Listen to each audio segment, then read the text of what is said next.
Nakul Sammilani degree college জামে মসজিদের জন্য বরাদ্দ ৯% জমির উপর ছোট্ট একটি টিনের ঘর থাকলেও মসজিদটিতে এখন আর নামাজ আদায়ের মতো অবস্থা নেই। এই মসজিদে একসময় নিয়মিত ৫০ থেকে ৬০ জন নামাজ পড়ত প্রতিনিয়ত। মসজিদের অবস্থা এতটাই নাজুক যে পুনর্নির্মাণ ছাড়া নামাজ আদায় ঝুঁকিপূর্ণ হয়ে যায়।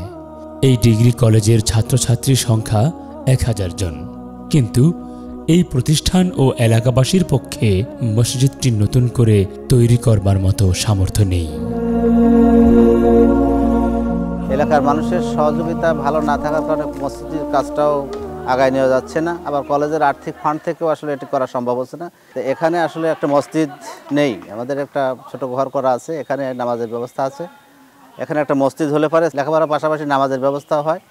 আর এই আশেপাশের যে সমস্ত মুসলিম জনগণ, পাশেই বাজার, এখানে একটা মসজিদ হলে পারে আশেপাশের লোক, বাড়ির এবং বাজারের লোকজন অনেকে এখানে নামাজ পড়ার সুযোগ পাবে ইনশাল্লাহ।